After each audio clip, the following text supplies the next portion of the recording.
بسم اللہ الرحمن الرحیم۔ یہ وسیم رضوی کی فائل ہے، کورٹ میں اسی کو داخل کیا گیا ہے اور اسی کے بیس پہ انہوں نے کہا ہے کہ قرآن کریم کی کچھ آیتوں کو ہٹا دینا چاہیے، اس پہ بین لگا دینا چاہیے یا ایسا کر دینا چاہیے کہ وہ ایکشن میں نہ ہو، ویلیویبل نہ ہو۔ آج ہم اس فائل کو پڑھنے کی کوشش کرتے ہیں، ایگزامائن کرتے ہیں کہ اس میں کیا غلط ہے کیا صحیح ہے، اور اسلامی تاریخ، اسلامی علوم اور اسلامی ہسٹری کے اعتبار سے کتنی صحیح بات ہے اور کتنی غلط بات ہے۔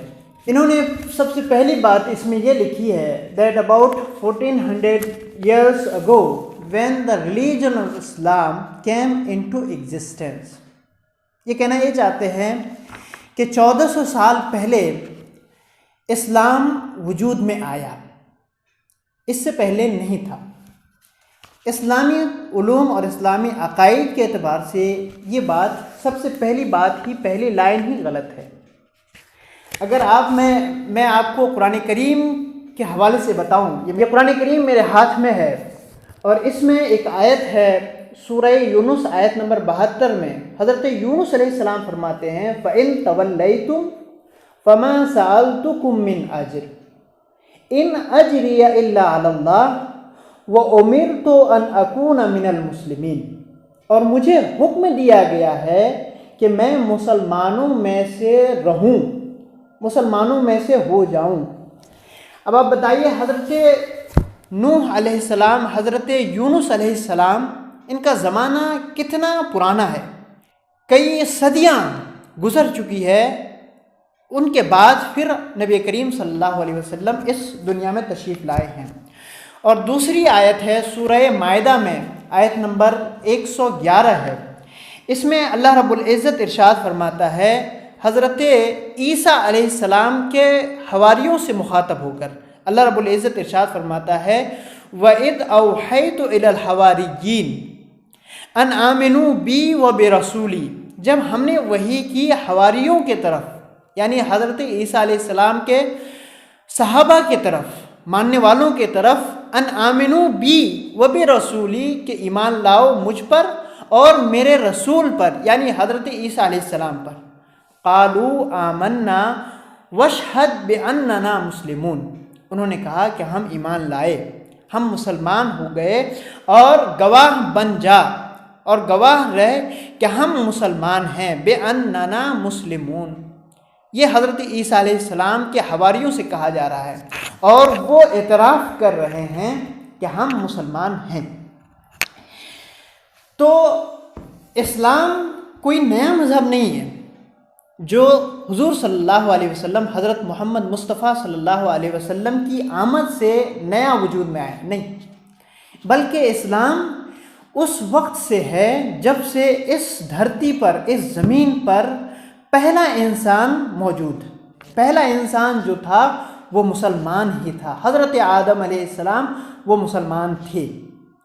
حضرت آدم علیہ السلام سے لے کر ہمارے نبی حضرت محمد مصطفیٰ صلی اللہ علیہ وسلم کے درمیان 1,24,000 یا 2,24,000 پیغمبر آئے اور انہوں نے اسی دین کی، اسی مذہب اسلام کی تبلیغ کی۔ ایک بات واضح رکھیں کہ مذہب اسلام ایک ہے، مذہب اسلام ایک ہے، اس کے بنیادی علوم، بنیادی تعلیمات ایک ہے، لیکن شریعتیں الگ الگ ہیں۔ حضرت عیسیٰ علیہ السلام، حضرت موسیٰ علیہ السلام، حضرت ابراہیم علیہ السلام کہ ان کے ماننے والوں کے لیے شریعتیں الگ الگ تھیں۔ ان کو وضو کرنے کا طریقہ کیسا ہو ان کے لیے الگ ہو سکتا ہے، وہ نماز ادا کرتے تھے، پڑھتے تھے، نماز پڑھنے کا طریقہ الگ ہو سکتا تھا، ان کے لیے کیا کھانا جائز ہے اور کیا کھانا نہیں جائز ہے یہ الگ ہو سکتا ہے، لیکن دین تمام انبیاء کرام صرف اس مقصد کو لے کر آئے کہ اے لوگوں، اللہ ایک ہے، تم سب کا پیدا کرنے والا ایک ہے، تم اس کی عبادت کرو، اور تم جو کچھ اس دنیا میں کرو گے آخرت میں تمہیں اس کے بارے میں پوچھا جائے گا۔ یہ عام طور سے تمام انبیاء کرام کا پیغام یہی ہوا کرتا تھا۔ تو مذہب اسلام ایک ہی ہے۔ آپ کا پہلا سینٹنس وہی غلط ہے۔ اس کے بعد پھر دوسرے پیراگراف میں آتا ہے پروفٹ محمد صلی اللہ علیہ وسلم peace be upon him died in the year 632 AD, and by that time the message of God, the Almighty Allah, revealed to Prophet Muhammad sallallahu alaihi wasallam through angel Jibril, were not compiled in the form of a book. یہ بالکل صحیح ہے، یہ بالکل صحیح ہے، لیکن جس نظریے کو ثابت کرنے کے لیے آپ نے لایا ہے وہ غلط ہے۔ جب نبی کریم صلی اللہ علیہ وسلم اس ظاہری دنیا سے چلے گئے تھے، اس وقت تک ایسی کتاب کی شکل میں، ایک کتاب کی شکل میں قرآن کریم کو جمع نہیں کیا گیا تھا۔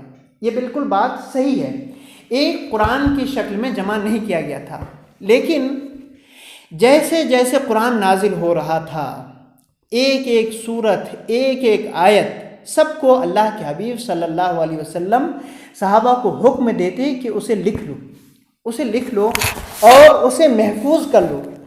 کئی صحابی تھے جو قرآن کریم کو لکھا کرتے تھے۔ حدیث پاک ہے، آپ نے صرف ایک حدیث کو کوٹ کی ہے اور باقی جو حدیثیں ہیں اس کو آپ چھوڑے ہوئے ہیں۔ ایک کتاب ہے تحفۃ الحفظی، کتاب التفسیر، حدیث نمبر 3086، یہ آپ نوٹ کر لیں اور اس کو جا کے چیک کر لیں۔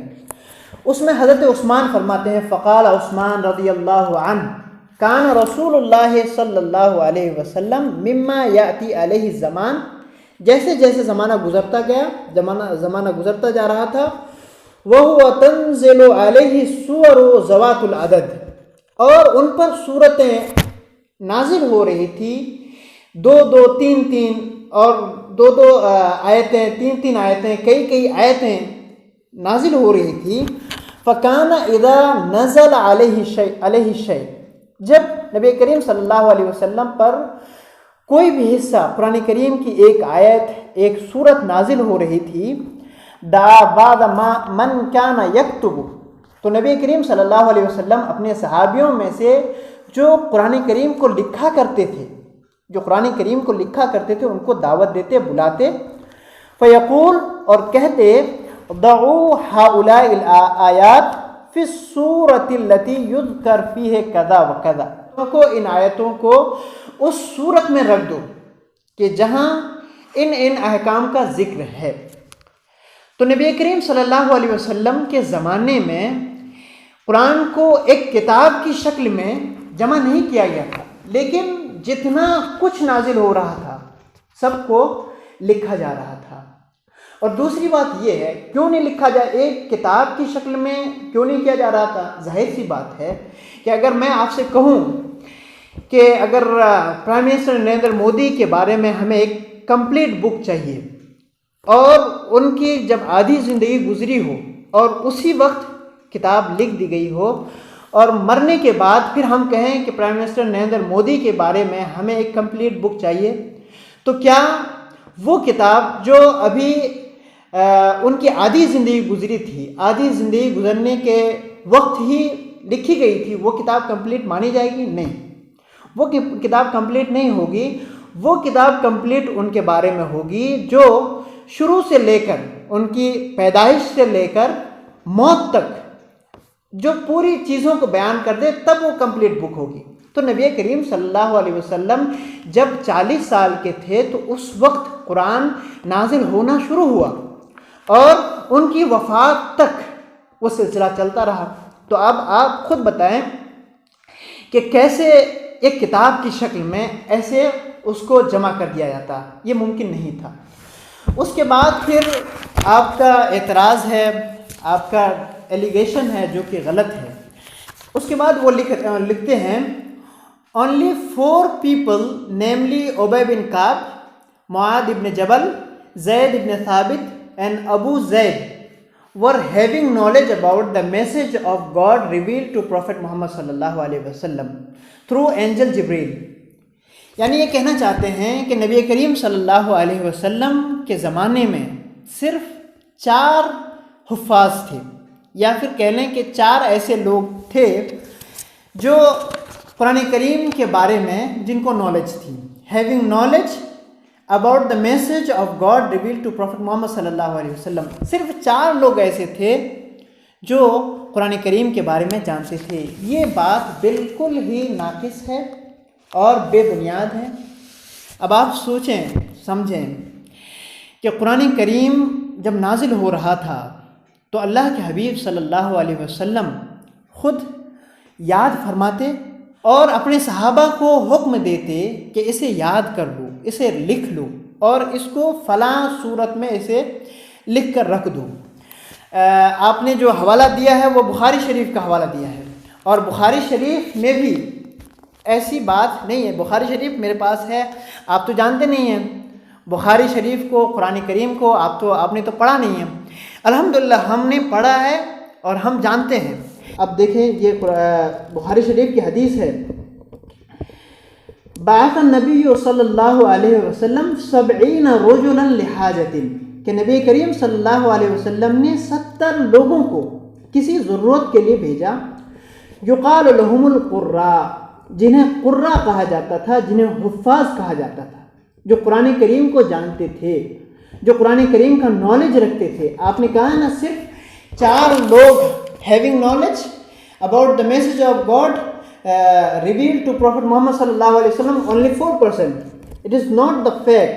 Fact is that کہ نبی کریم صلی اللہ علیہ وسلم نے بعث النبی صلی اللہ علیہ وسلم 70 رجلا، 70 لوگوں کو بھیجا، لحاجت، کسی حاجت کے لیے، یقال لهم القراء، جنہیں قراء کہا جاتا تھا، قراء یعنی حفاظ۔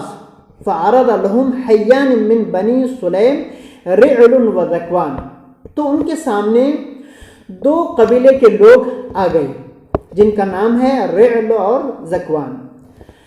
ان دا بئر، ایک کنویں کے پاس، یقال لها بئر معونہ، ایک کنویں کے پاس جس کو بئر معونہ کہا جاتا ہے۔ فقال القوم، تو صحابہ کرام نے کہا، واللہ ما ایاکم اردنا، ہم تمہارے پیچھے نہیں آئے ہیں، تمہیں کچھ نقصان دینے کے لیے نہیں آئے ہیں، انما نحن مجتازون فی حاجت للنبی، ہم یہاں سے گزر رہے ہیں نبی کریم صلی اللہ علیہ وسلم کے حکم کے مطابق ان کے کسی کام کے لیے۔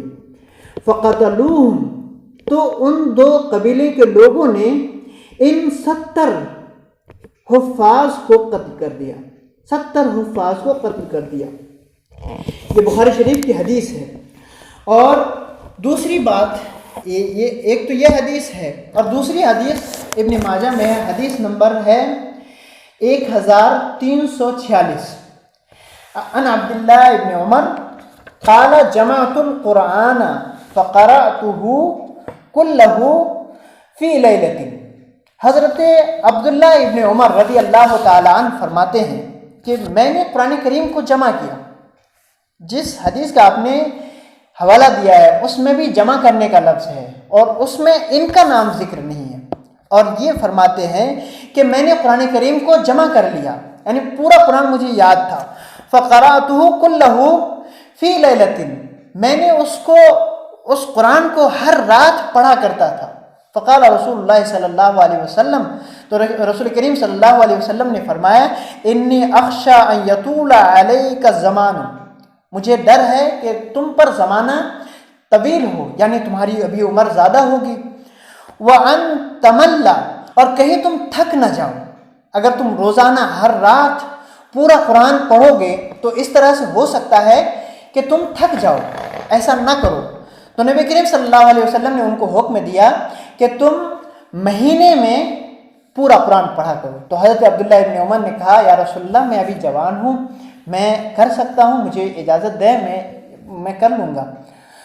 تو نبی کریم صلی اللہ علیہ وسلم نے پھر فرمایا کہ نہیں، اگر تم کرنا چاہتے ہو تو 10 دن میں ختم کرو، 10 دن میں ایک ختم کیا کرو۔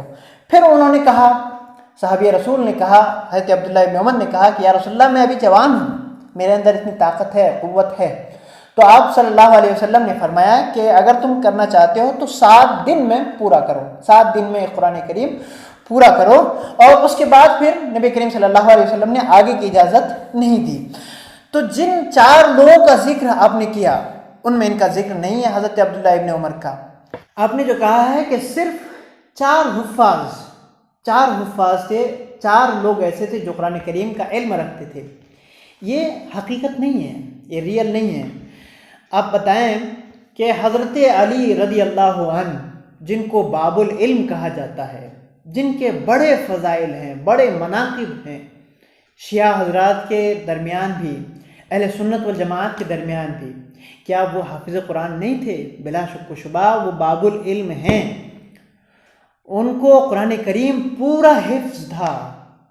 ان کے ساتھ ساتھ حضرت ابوبکر صدیق، حضرت عمر فاروق، حضرت عثمان غنی، حضرت علی، حضرت طلحہ، حضرت سعد، حضرت ابن مسعود رضی اللہ تعالیٰ عنہ، خلفاء کے بعد افقہ الصحابہ، جو تمام صحابہ میں زیادہ فقیہ، زیادہ علم رکھنے والے، افقہ الصحابہ، فقہ رکھنے والے، وہ حضرت عبداللہ ابن مسعود، کیا ان کو قرآن یاد نہیں ہوگا؟ ضرور یاد ہوگا۔ حضرت ابو ہریرہ رضی اللہ عنہ، حضرت عائشہ رضی اللہ عنہ، حضرت عبداللہ ابن عباس، جن کے بارے میں اللہ کے حبیب صلی اللہ علیہ وسلم نے دعا کی تھی کہ اے اللہ ان کو قرآن کی تعویل کا علم دے، تو قرآن ان کو یاد نہیں ہوگا؟ حضرت عبداللہ ابن عباس، حضرت عبداللہ ابن عمر، حضرت حفصہ، حضرت ام سلمہ، یہ تمام لوگ، ان کے علاوہ سینکڑوں لوگ ہیں جن کو قرآن کریم یاد تھا۔ جس حدیث کو آپ نے ذکر کیا ہے کہ اس میں صرف 4 حفاظ ہیں، وہ حدیث صرف ایک قبیلہ خزرج کے 4 حفاظ کا ذکر ہے۔ ایک مرتبہ صحابہ کرام کے درمیان بات ہو رہی تھی تو کچھ لوگوں نے کہا کہ ہمارے درمیان، ہمارے قبیلے میں 4 ایسے لوگ ہیں کہ جن کے بڑے فضائل ہیں، جن کے بڑے مناقب ہیں۔ تو دوسرے قبیلے کے یعنی قبیلہ خزرج کے لوگوں نے کہا کہ ہمارے درمیان بھی 4 ایسے حفاظ ہیں جن کے بڑے مناقب ہیں، اور وہ حافظ قرآن ہیں، وہ حافظ قرآن ہے، قرآن کریم کو جانتے ہیں۔ تو وہ فخر کے لیے تھا، وہ صرف قبیلہ خزرج کے 4 حفاظ کا ذکر ہے، وہ تمام حفاظ کا ذکر نہیں ہے۔ ویڈیو بہت لمبی ہو رہی ہے، اس لیے ہم یہیں پہ اپنی بات کو ختم کر رہے ہیں۔ انشاءاللہ ان کی جو پوری فائل ہے ہم پورے کو پڑھیں گے، اور کیسے انہوں نے گل کھلائے ہیں سب کو ہم بیان کرنے کی کوشش کریں گے۔ اللہ رب العزت ہمیں قرآن و حدیث کے مطابق عمل کرنے کی توفیق و رفیق عطا فرمائے۔ اللہ رب العزت ہم سب کی حفاظت فرمائے، آمین۔